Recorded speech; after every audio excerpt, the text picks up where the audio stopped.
Today's video covers how to properly install porcelain pavers using open-graded aggregate base. Originally introduced for permeable applications, open-graded aggregate base has shown to provide several benefits in some applications for both concrete and porcelain pavers. Although a traditional sand set on dense graded aggregate is still often an ideal approach, some contractors have utilized open-graded aggregate assemblies when site conditions allow. We'll provide some considerations on when and how to use open-graded aggregate. However, follow the instructions and plans developed by a designer or engineer experienced in hardscaping pavement systems.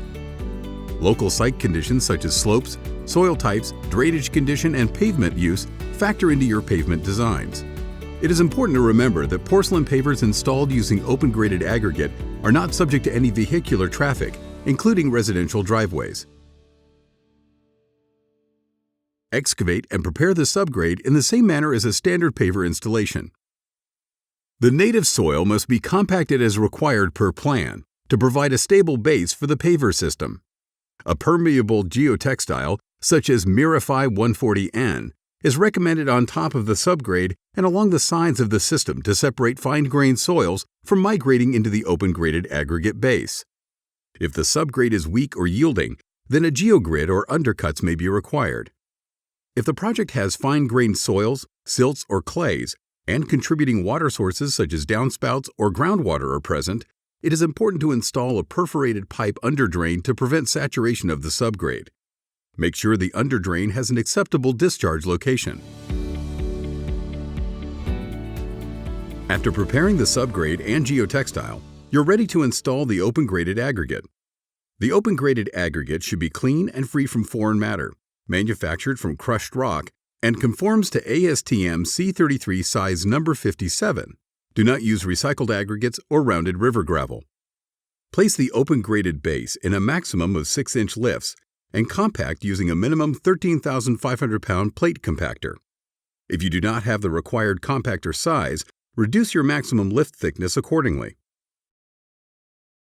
Surface tolerance should be plus or minus 1/2 inch over a 10-foot straight edge laid in any direction.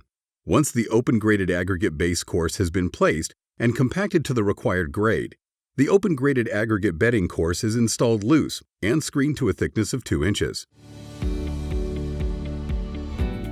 With the bedding course in place, install the porcelain pavers using Mirage spacers. This keeps a consistent 5/32 space between each paver. A rigid edge restraint, such as cast-in-place, precast, stone, or fixed structure, provide the best restraint for hardscaping projects. This is particularly important when using an open aggregate assembly. Once your edge restraint is installed, compact the pavers using a roller compactor. Do not use a vibratory plate compactor on porcelain pavers as it can cause damage. After compacting, check that none of the pavers are rocking or moving. If there is movement, remove the paver, add bedding material, and recompact. Joint fill material must be a high-performance polymeric sand like HP Next Gel or NOCO by Techniseal. Follow manufacturer's recommendations for installation of joint sand.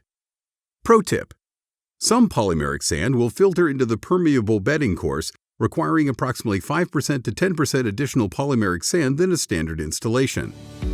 Thank you for watching.